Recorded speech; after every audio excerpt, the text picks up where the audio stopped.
Assalamualaikum warahmatullahi wabarakatuh. Waalaikumsalam warahmatullahi wabarakatuh. Alhamdulillahirabbil alamin wassalatu wassalamu ala asrofil anbiya'i wal mursalin wa ala alihi wa sahbihi rasulillahi ajma'in.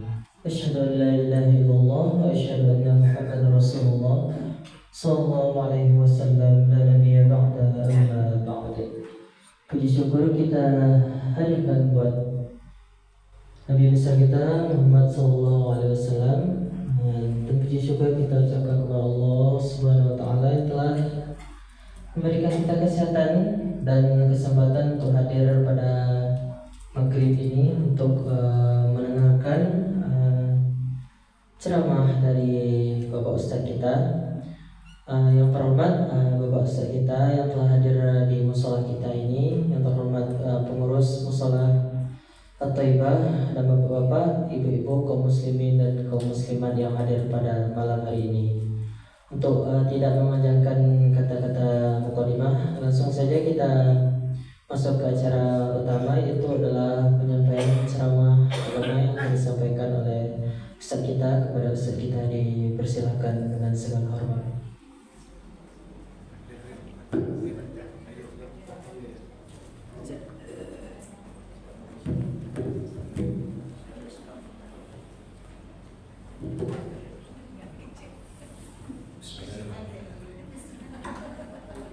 Assalamualaikum warahmatullahi wabarakatuh. Waalaikumsalam warahmatullahi wabarakatuh. Alhamdulillah, salatu wassalamu ala rasulillah wa ala alihi wa sahbihi wa mawalah, amma ba'd. Bapak Ibu yang dirahmati Allah, alhamdulillah kita telah salat maghrib berjamaah dan menunggu azan isya. Kita lanjutkan dengan mengaji. Kajian mengaji itu sama, terambil dari kata haji. Haji, mengaji, dan kajian ya. Karena orang haji itu ulang dianggap hebat, maka di Jawa kita kenal kata aji, ajian. Orang yang pintar, dia punya ilmu, ajian. Maka kemudian ada kata kaji dan mengaji. Mengaji itu bisa membaca Quran, bisa mendengarkan penjelasan tentang Quran. Jadi banyak cara mengaji itu ya. Bisa membaca, bisa mendengarkan.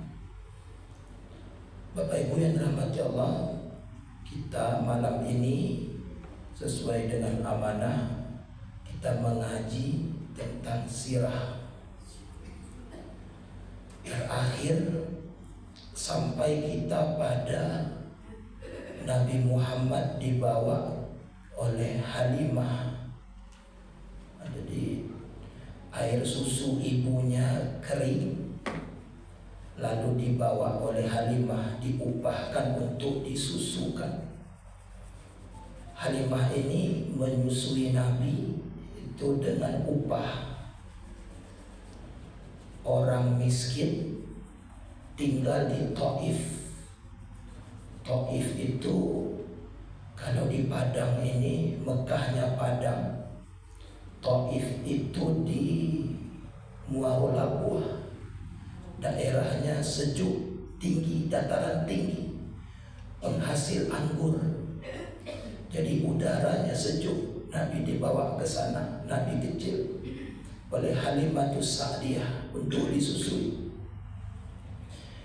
Yang mana kemarin kita sudah bahas, Halimah ini miskin. Ketika dia menyusui Nabi, berubah hidupnya.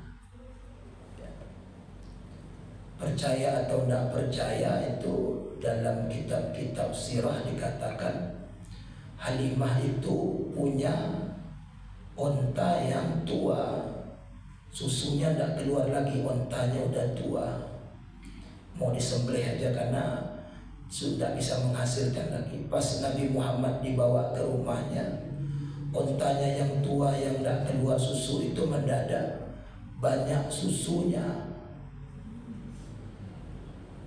Halimah itu punya keledai tua. Jangankan untuk membawa orang, membawa barang aja tidak mampu karena udah tua. Pas Nabi Muhammad dibawa ke rumahnya, keledai itu mendadak kuat lagi. Halimah itu punya banyak domba. Dombanya itu dilepas karena kalau dikandangkan pangannya tidak ada, beli uang beli pangan domba, maka dilepas biar cari makan sendiri. Pulang sore gemuk-gemuk, sehingga orang yang di samping rumah Halimah berkata, ya semacam saya kutip verbatim aja, dia kata ya awak lapian dolah kami awak domba awak, mudah-mudahan beko balik bantu kami yang bantu domba Halimah. Dilepaskan juga itu. Mainnya sama dengan domba Halimah tapi pulangnya kurus-kurus. Domba Halimah pulang gemuk-gemuk. Jadi itu yang disebut dengan berkah. Halimah dapat berkah. Bapak Ibu, ada orang yang singgah ke rumah kita, kemudian setelah orang itu singgah kita dapat berkah. Ada ya? Ada orang-orang yang kehadirannya membawa berkah. Berkah itu dalam Quran artinya kebaikan yang banyak. Nah, ini saya mau berhenti di sini. Itu bedanya belajar sejarah Islam dengan belajar sirah. Ini sirah Nabawiyah saya baca aja lah, kan bisa saya baca banyak bukunya. Kalau baca saja itu cuma baca sejarah, baca lahir tanggal sekian, orangnya sekian, mati sekian, itu cuma sejarah. Tapi kalau sirah itu give something meaning itu. Bahasa kedua bahasa memberi makna pada sesuatu. Jadi bukan banyaknya tapi kita kaji sedikit-sedikit lalu kita maknai apa yang terjadi. Nah, kita maknai. Halimah dapat berkah. Berkah itu artinya kebaikan yang banyak. Itu berkah. Dan kata ulama, berkah itu adalah satu dari 7 paket bantuan Allah kepada manusia. Jadi Bapak Ibu, pertolongan Allah kepada manusia itu ada 3 macam kata ulama. Kepada Nabi dan Rasul namanya mukjizat. Kita tidak mungkin dapat mukjizat karena kita bukan Nabi dan Rasul. Jadi kalau Allah beri pertolongannya kepada Nabi dan Rasul, nama pertolongan itu namanya mukjizat. Kalau Allah beri kepada wali, nama pertolongannya karomah. Ada wali dapat karomah. Ya. Sholat di sini ternyata tiba-tiba sudah di Mekah. Wali karomah. Bapak Ibu pernah ke rumah Mihamka di Maninjau? Belum ya? Nah, ke rumah Haji Rasul di masjidnya itu, Masjid Haji Rasul, samping Masjid Ayah Mihamka. Saya sudah nginap 2 hari di situ. Kan Museum Mihamka kan? Terus ke atas belok kiri naik ke bukit dikit. Itu ada Masjid Musala Haji Rasul. Itu Mihamka, nama ayahnya Haji Rasul. Itu Pak, di tengah musala itu, tengah masjid itu ada tiang dari kayu. Besarnya itu kalau bantu Ambogo 3 orang memalu baru terbalu kayu itu batang pulai aja orang. Kata orang dulu ini yang mengangkatnya dari atas bukit sendirian Haji Rasul gitu. Diangkat rame-rame sama orang tidak tahu. Haji Rasul ngangkat sore, subuh sudah tagak tiang sendirian. Apa mungkin itu? Itu karomah. Ada karomah. Nah, Pertolongan Allah untuk manusia biasa namanya ma'unah. Jadi mukjizat untuk Nabi dan Rasul, karamah untuk wali, ma'unah untuk manusia biasa. Bapak Ibu tidak mungkin dapat mukjizat, dapat karamah mungkin. Nah, kita kalau merasa manusia biasa ada namanya ma'unah. Ma'unah ini kata ulama paket pertolongan Allah kepada manusia biasa berupa 7 paket. Salah satunya adalah berkah. Bapak Ibu, itu berkah. Berkah itu pertolongan Allah. Hidup berkah. Umur panjang kalau tidak berkah jadi pendek. Umur pendek kalau berkah jadi panjang. Iya, gulai kambing kalau berkah jadi ube. Apel, jeruk kalau tidak berkah jadi penyakit. Durian kalau berkah jadi ube. Itu berkah. Makanan berkah. Makanan kalau berkah itu banyak, habis. Sedikit cukup. Kalau makanan tidak berkah, banyak mubazir, sedikit kurang. Jadi berkah itu berkah. Rezeki berkah, sedikit banyak. 30 juta dengan 5 juta secara lahiriahnya banyak 30 juta. Tapi kalau tidak berkah berarti banyak yang 5 juta. Contohnya PNS. Contohnya PNS. Apa Pak? Pegawai negeri sipil. Iya. Itu tuh kita. Jadi Halimah dapat berkah sehingga Halimah orientasi hidupnya menyusui Nabi berubah dari duit kepada mencari berkah. Ya. Awalnya masuk kantor ingin cari duit, karena ikhlas akhirnya mendapat berkah. Nah, itu berkah, dapat berkah Halimah. Sehingga Bapak Ibu yang dirahmati Allah, kata Halimah begini, Muhammad kecil ini tidak banyak tingkah. Bahkan kata Halimah, dia hanya menangis kalau bajunya copot. Jadi Muhammad kecil itu, Rasulullah kecil itu, umur belum cukup 2 tahun, dia tidak menangis. Menangis kalau bajunya copot. Jadi kalau auratnya nampak dia nangis. Jadi sejak kecil dia sudah pemalu, auratnya nampak dia menangis.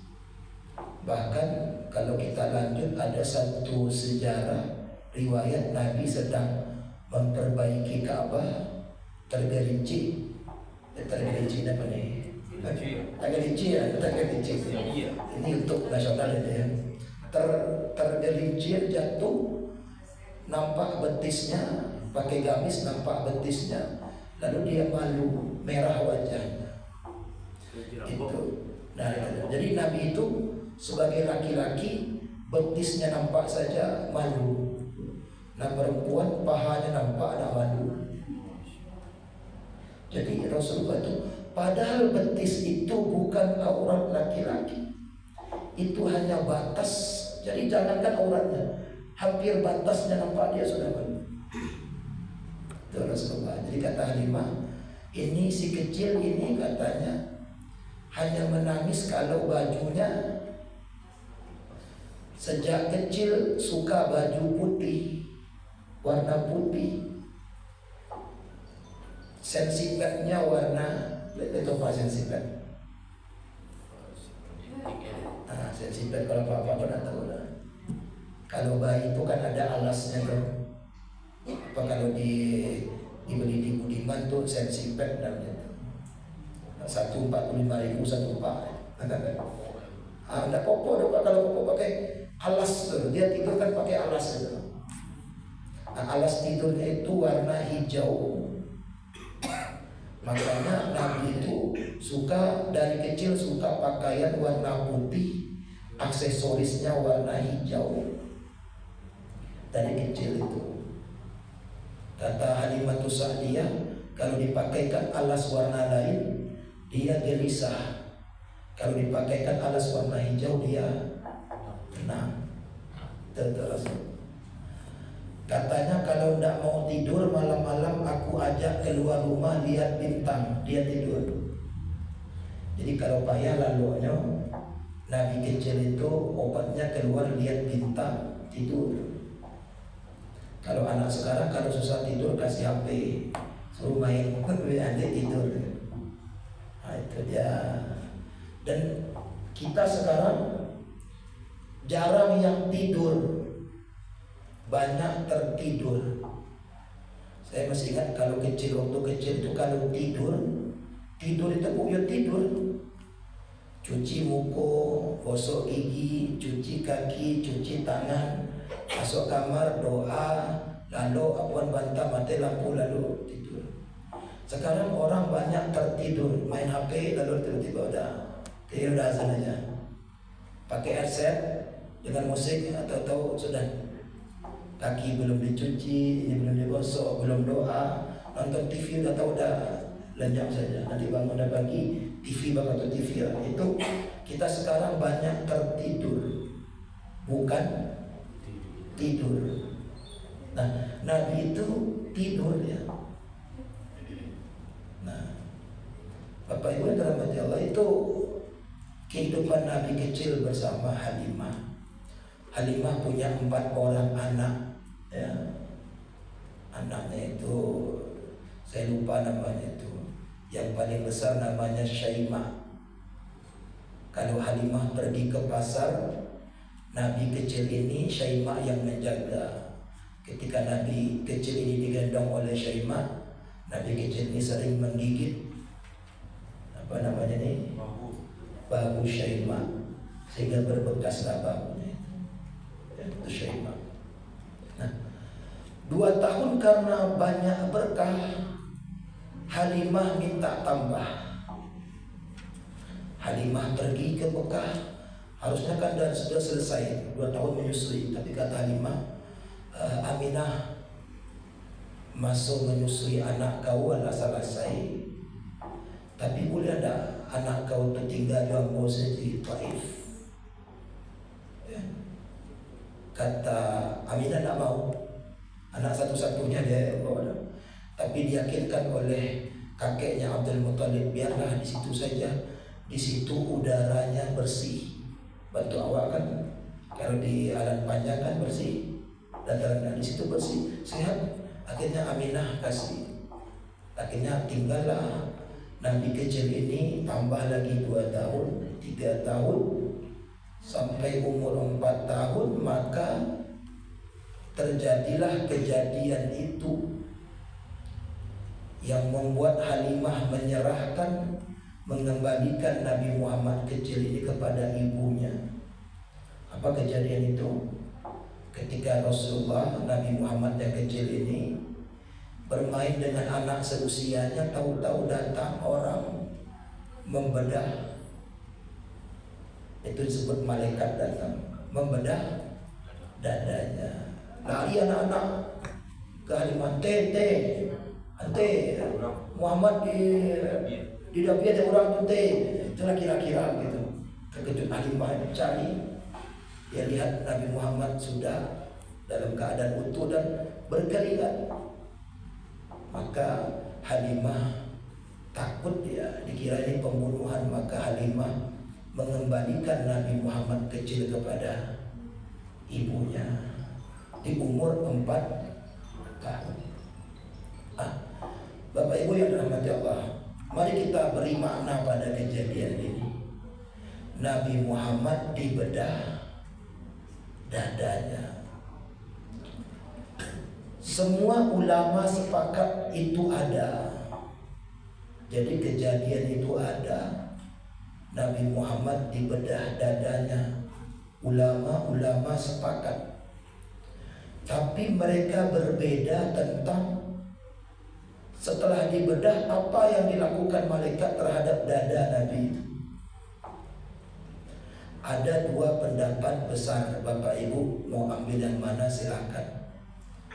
Ada yang berkata dikeluarkan jahatnya, lalu ditambahkan cahaya. Pendapat pertama. Pendapat kedua, ada yang berkata jahatnya tidak ada, sehingga tidak dikeluarkan,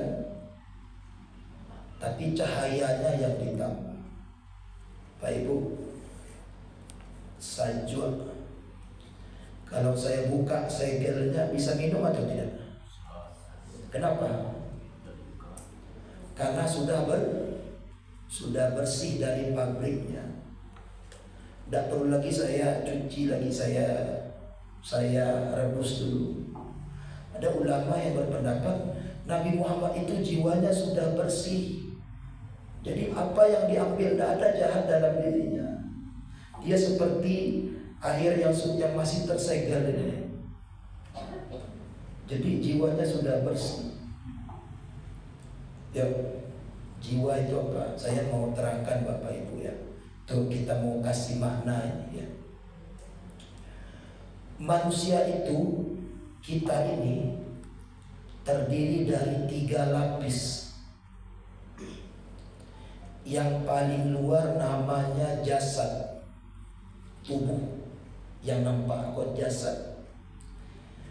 Di dalam jasad ada hayat. Di dalam hayat ada ruh. 3 lapis. Jasad, hayat, ruh. Jasad yang di luar ini, kalau mobil itu bodinya, mesinnya adalah hayat, ada penggeraknya mesinnya. Hayat ini kata ulama ada 3. Badan kita ini digerakkan oleh hayat 3. Apa yang 3 ini? Coba perhatikan. Akal, hati, nafsu. Ya, ada yang lain menggerakkan? Tidak ada. Badan kita ini digerakkan oleh akal, oleh hati, oleh nafsu. Jadi badan, jasad, ada akal, ada hati, ada nafsu. Hati ini rajanya, tubuh ini prajuritnya, panglima perangnya itu akal. Jadi hati ini rajanya, panglima perangnya akal, pasukannya jasad. Hati ini mau ngomong apa, nanti akal carikan jalannya, panglima perangnya. Tubuh kerjakan. Berbalik. Akal, hati, nafsu. Itu namanya hayat, yang kita kenal dengan jiwa.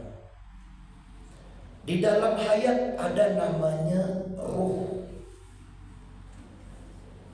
Nah, jadi lapisan luar jasad, lapisan tengahnya hayat yang terdiri dari akal, hati, nafsu. Di dalamnya ada ruh.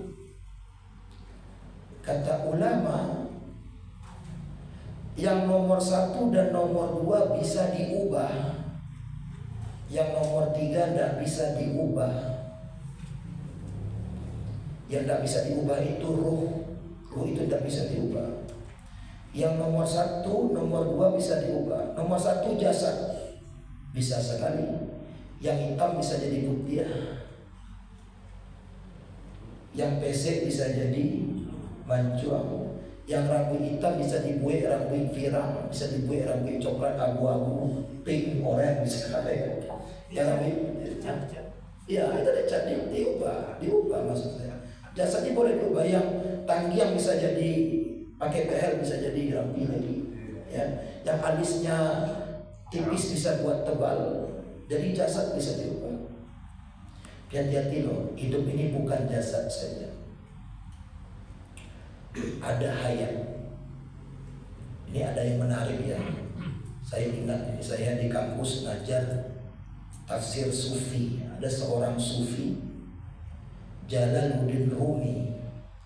Apa kata Jalaluddin Rumi? Coba dengar ya Bu ya Pak ya. Kalau Anda hanya melihat lahirnya saja, maka Muhammad dan Abu Jahal sama. Kalau Anda melihat lahir saja, jasad saja, Nabi Muhammad dan Abu Jahal sama ngomong bahasa Arab, sama ada jenggotnya, matanya sama-sama dua, hidungnya sama-sama satu. Banyak orang yang dinilai orang itu jasadnya aja. Ingat loh, iblis menilai Adam dari jasadnya. Kata iblis, saya dari api, dia kan dari tanah, dinilai jasadnya aja. Kalau kita melihat kepada batinnya, disitulah perbedaan antara Nabi dan Abu Jahal. Jadi dalam diri kita ini ada hayat, itu yang membuat kita berbeda. Hayat itu akal, hati, nafsu. Nah, sekarang mari kita lihat kejadian itu. Apanya yang diperbaiki oleh malaikat? Yang dibedah apanya? Dadanya. Tidak mungkin akal yang diperbaiki. Karena kalau yang diperbaiki akal pasti yang dibedah kepala. Yang dibedah dadanya. Di situ ada nafsunya. Saya mau tanya Bapak Ibu, nafsu itu baik atau buruk?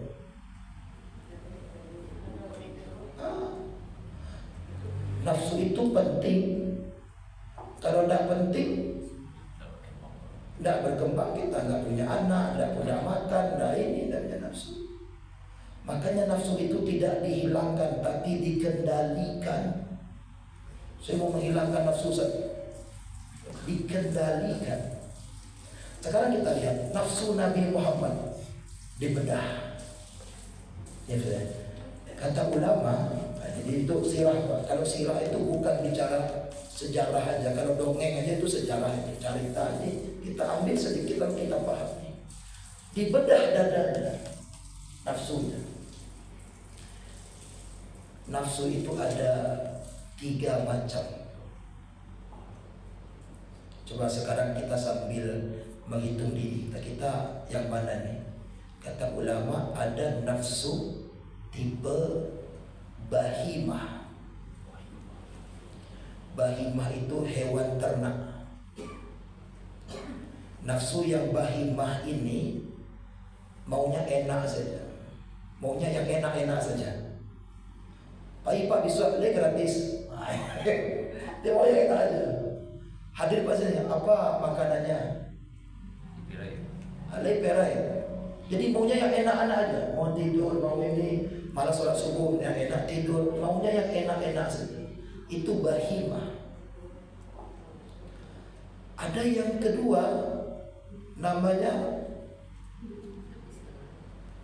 as-subu'iyah. Saya buka ini.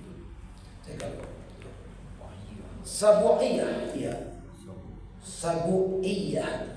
Sabu'iyah itu artinya hewan buas.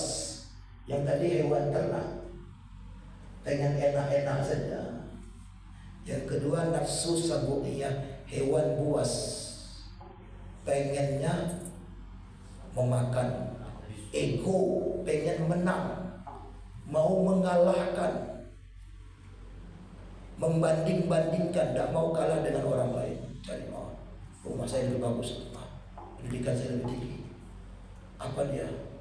Oh dia beli mobil Avanza, saya tidak mau kalah, kita beli Pajero dah.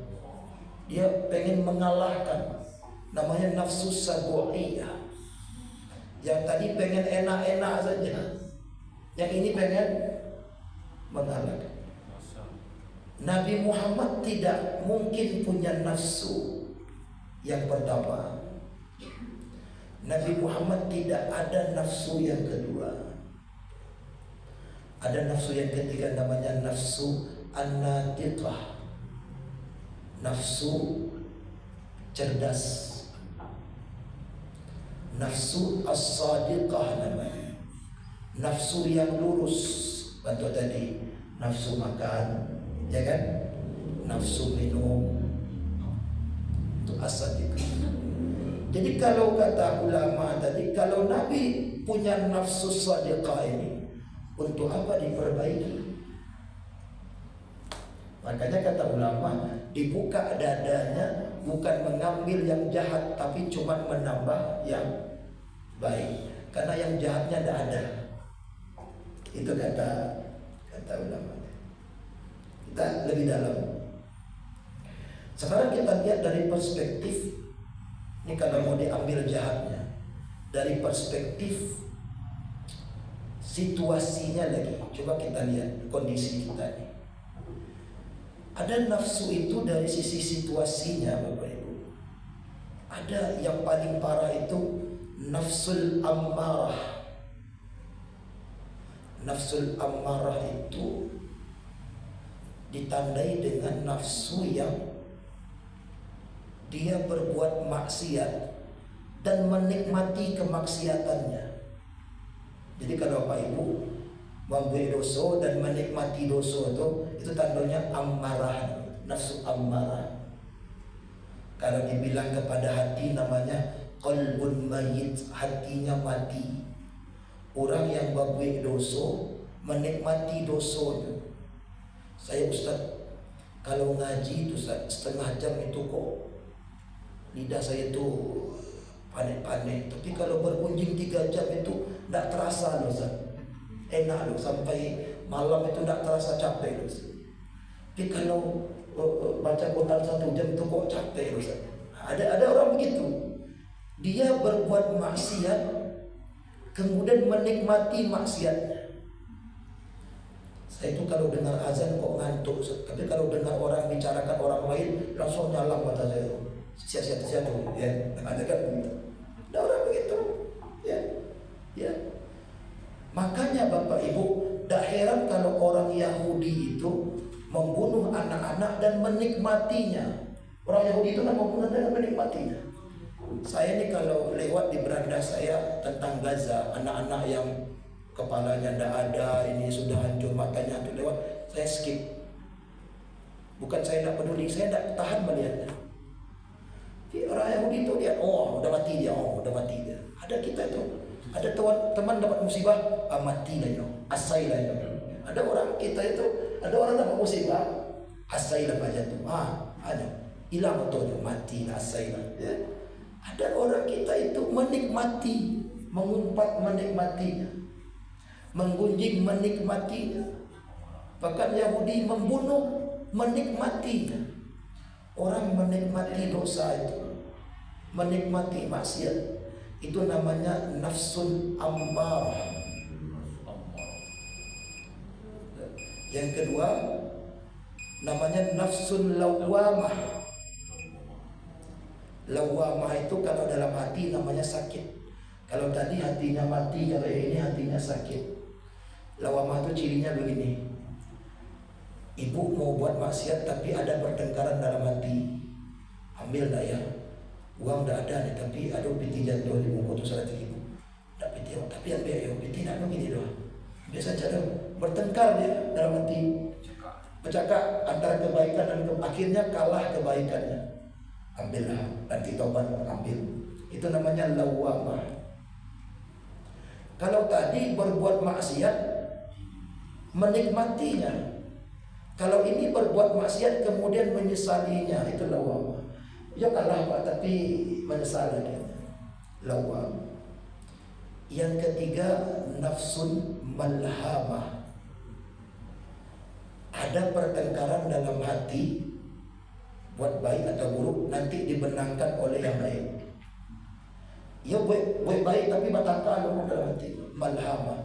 Ada yang keempat nafsul mutmainnah. Dia tidak bertengkar lagi. Pokoknya ada kebaikan dia kerjakan. Tidak ada bisikan jahat dalam hatinya. Dia kerjakan aja. Nabi yang mana? Kata ulama, Nabi kecil itu yang mutmainnah. Tidak ada kejahatan dalam hatinya. Kalau itu buat apa diambil jahatnya? Jadi kata ulama, dibedah dadanya, ditambah kebaikannya. Kejahatannya tidak diambil karena tidak ada jahat dalam itu pemahaman. Nah, ada pemahaman yang lain. 1 menit ya Pak, yang katanya dibedah dadanya, diambil yang jahatnya. Karena kata ulama ini, hati Nabi dan hati kita seperti perbedaan antara sumur dan kolam. Apa beda sumur dan kolam? Kolam airnya ditambah. Sumur sumber air. Hati kita bersih karena ditambah baca Quran. Tapi kalau hati Nabi itu sumur, dia tidak perlu ditambah. Dia yang menghasilkan air itu. Kita kebaikan itu dicari, dipelajari, ikut kajian, mencatat. Nabi itu hatinya itu, kebaikannya itu, dia adalah sumber kebaikan. Kalau kita tidak, kita kebaikan itu kita pelajari. Kalau Nabi tidak perlu dipelajari, dia sumur. Nah, saya tanya Bapak Ibu, kalau sumur perlu digali atau tidak? Makanya kata ulama, diambil agar sumurnya lebih dalam, maka diambil lagi kerikil-kerikilnya itu agar lebih dalam. Jadi Nabi itu ya dia ada kerikilnya, digali untuk lebih dalam. Itu kata ulama yang pendapat yang kedua, dibedah dadanya, diambil kerikilnya agar sumurnya lebih dalam. Nah, itu yang kita bisa pelajari. Nah, setelah itulah kemudian Halimah takut karena disangkanya itu pembunuhan, ada anak yang mencoba membunuh Nabi kecil, maka dia kembalikan ke tempat ibunya di umur 4 tahun. Baik, saja semoga bermanfaat. Aku qouli hadza wa astaghfirukum. Assalamualaikum warahmatullahi wabarakatuh. Waalaikumsalam warahmatullahi wabarakatuh.